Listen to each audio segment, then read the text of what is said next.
Next week is Easter Sunday, and we'll be doing ritual like we did last year. And so I want to talk to you a little bit about that today. The first part of the ritual is what I call the anointing. And some people get really funny around that. Wait a minute, only Jesus was the anointed one or whatever. And maybe you don't know that anointing is actually over 6,000 years old. That they've been anointing pagans and, and all different Jews and everybody were anointing their kings and their priests and their warriors. Now, they did it with blood. We're going to use organic olive oil. And just one dot, not like spritzing, So, but the idea is, the purpose of it is to remind ourselves of the sovereignty of who we are, the power and the presence, that there was a ceremony to bring that in for ourselves, to bring it in deep so that we could remember. Ritual is like that. It's an experience where somebody's just not telling you you're sovereign. You actually get to experience it. You get to feel it for yourself. And if you feel uncomfortable with that, notice that. Notice if you are uncomfortable with taking on your own sovereignty. And when I have spoken about this to others, a lot of times the answer I get back is well, I don't control everything. And I'm here to tell you today that creativity and control are not the same thing. You get to create your life, and the better your creation of your life happens if you let go of control. That actually, when you hold on to control, you strangle the creativity right out of it. Now, I know this from firsthand experience because I used to be a control freak. Am I the only one? And I was on a call earlier this week with a whole mess of ministers who want to find out what's going on in Edmonton and wanted me to share a little bit about that. And one of the things I shared about was our shared leadership. That the way we do leadership here is I'm not in control. I don't have final say over a whole mess of stuff. And so, but I used to be a control freak. And so I'm on this call with about 30 ministers, and I said that. I said, well, back in Burbank, I was a control freak. And there was this other minister on there who happened to be in Burbank when I was there, who's going like this.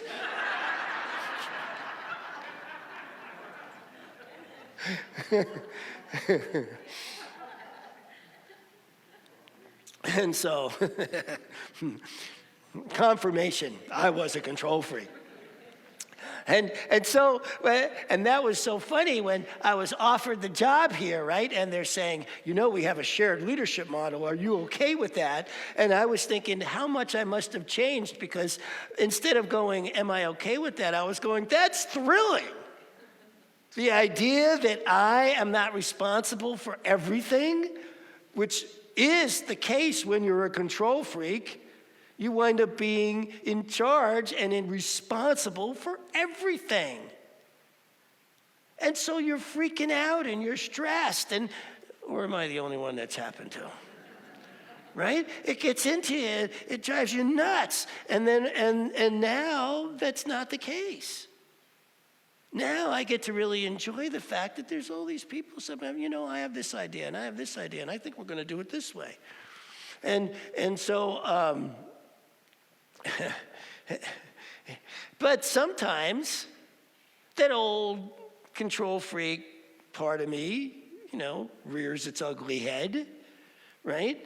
Earlier this week, again, we had a strategic planning meeting yesterday. And earlier this week, our board president, John, sends out an email And in the email, it had this thing about something called SWOTnet, which I think is used a lot for strategic planning. And the letters stand for different things. I don't remember exactly what they are, but the last one was threats.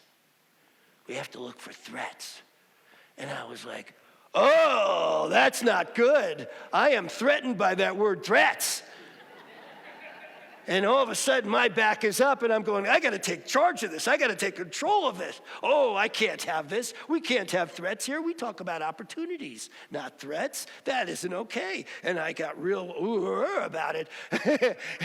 and I was like, I got to reach out to John, and I got to put him straight, and I got to take charge of this. And then I was like, oh, what am I doing? Holy cow. I got so threatened by the word threats. And I get a hold of myself, and I'm like, wow, I thought that part of me was behind me. You know, have you ever had that? A part you thought you'd healed and was gone, all of a sudden show its ugly head again? Or am I the only one?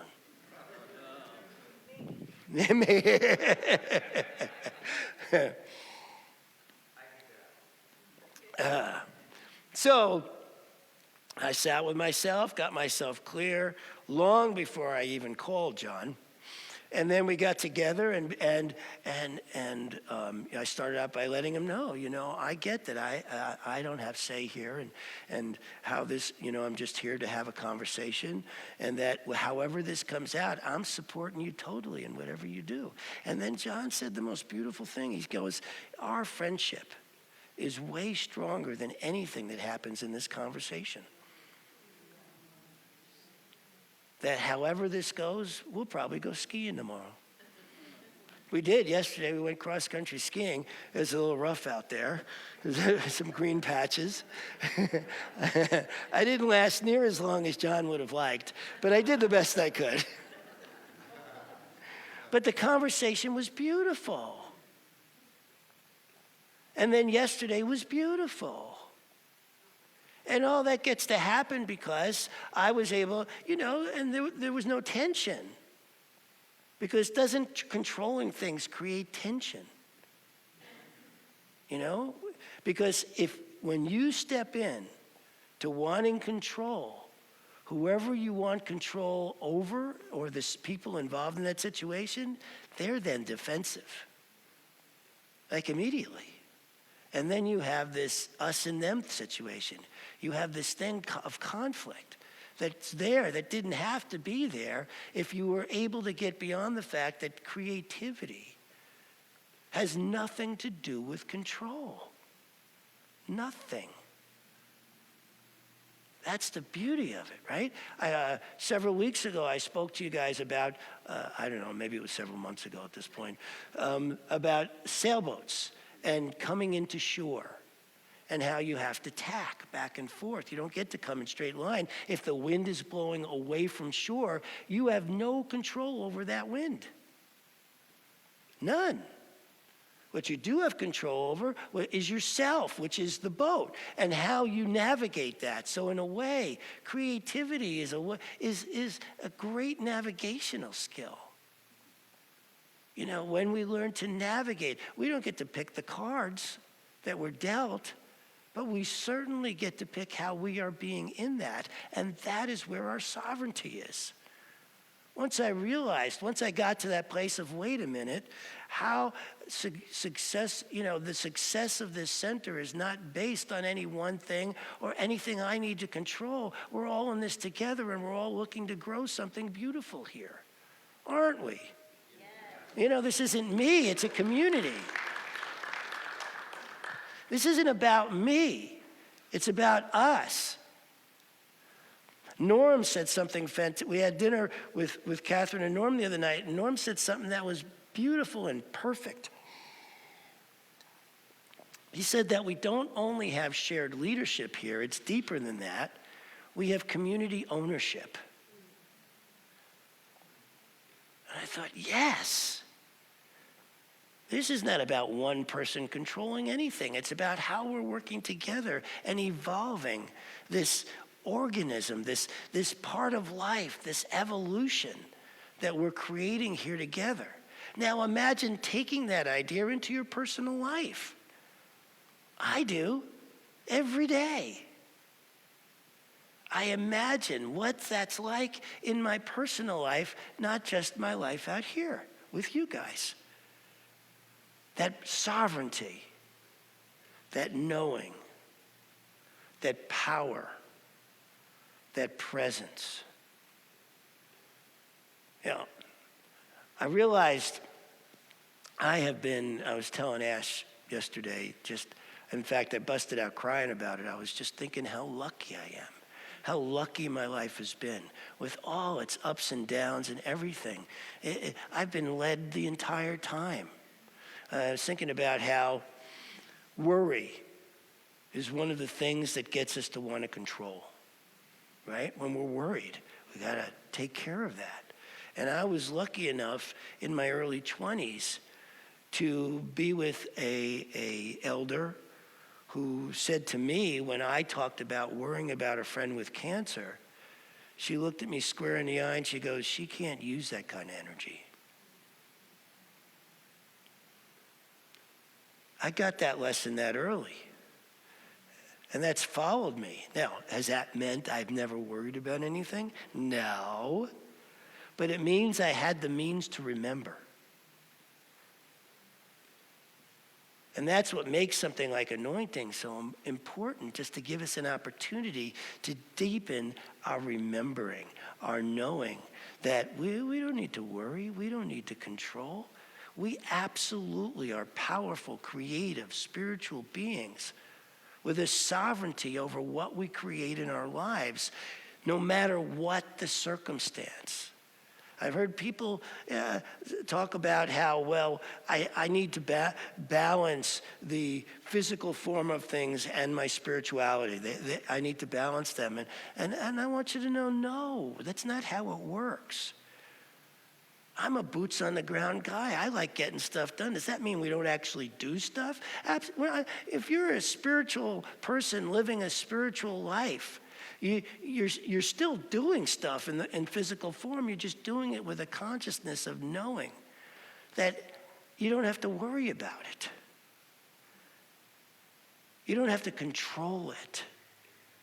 That it's going to unfold, and it's our job to really be on top of what it is that's unfolding, to really be aware of the moments that are happening. You know, the only thing we got is this moment, and this moment, and this moment. We don't have the moment that just passed, it's gone.